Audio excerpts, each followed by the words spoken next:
Hello and welcome to Dave's Model Workshop. Today I'm going to be showing you how to make mud and apply it to your 135th armour. So I've got my SU-122, looking great and rusty and weathered on top, but the edges, the sides, unrealistically clean. No way. So we're going to make some mud today. All I've got is some dirt that I got out of the garden, some white Pva glue, and some paint, XF52 Tamiya Flat Earth. And we're just going to mix them all together and make them into realistic mud that we can daub on with a paintbrush that you don't care about anymore, because it will get ugly. Yeah, so let's go. First thing we do is a glob of the Pva glue. So look, it's not rocket science. There's no set proportions that you should be using here. Whatever feels right to you, basically. So I'm going to glob some paint in to get rid of that colour.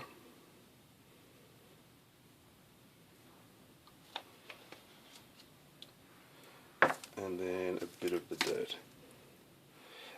If you're worried about it being out of scale, you can certainly sieve your dirt if you need to. I'm not going to be too pedantic about it. Life's too short.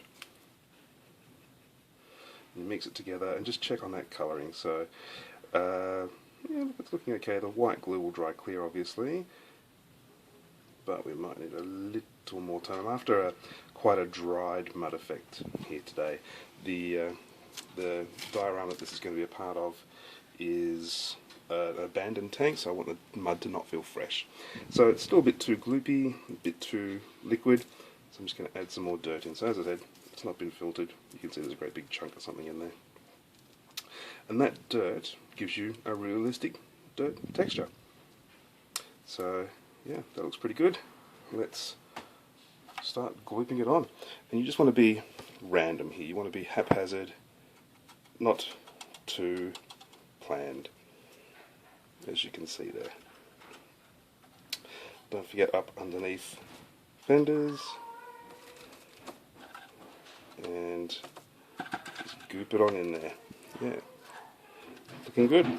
Alright, that's my daughter home from a day at the zoo. You might be able to hear that in the background there.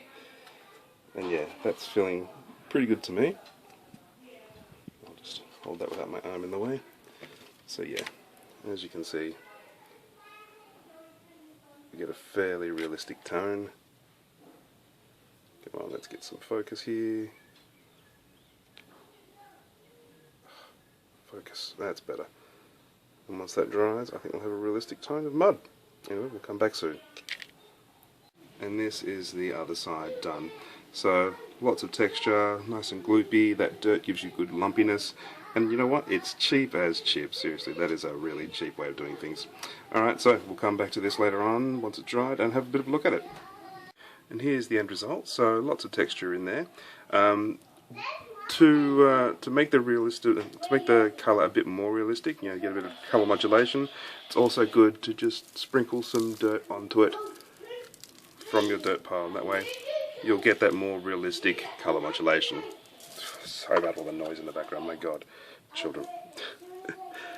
So yeah, both sides. There we go. So we'll leave that to dry and see how we're looking in the morning.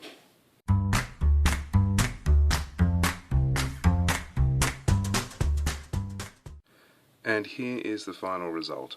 So I was trying for a very dried, caked on, left there a long time mud effect. And as you can see, I think that it's achieved it. Once the wheels are on, you're going to get just that glimpse of it up the back there, and it's not going to be too powerful. If you wanted a more wet effect, so this is what it dried like in the container, without having the extra dirt sprinkled on the top.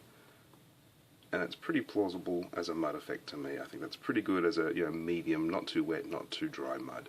If you hadn't sprinkled the dirt on it, there you go. If you wanted it to be even more wet looking, I would recommend using oil paints. They'd give a bit of a sheen to it, or you could coat it with Pledge floor polish or some kind of glossy overcoat. But yeah, look, there's my solution to cheap, easy mud. It's seriously 3 ingredients, cheap as chips, and fairly bulletproof. Can't go too far wrong. So I'm going to put the wheels on this, make my diorama, and I'm really happy. I hope you guys like it, and yeah, if you do have any questions or comments or feedback, please feel free to get in touch. You can comment below, or you can visit my blog, which is davesmodelworkshop.com. Thanks. See you next time. Keep experimenting.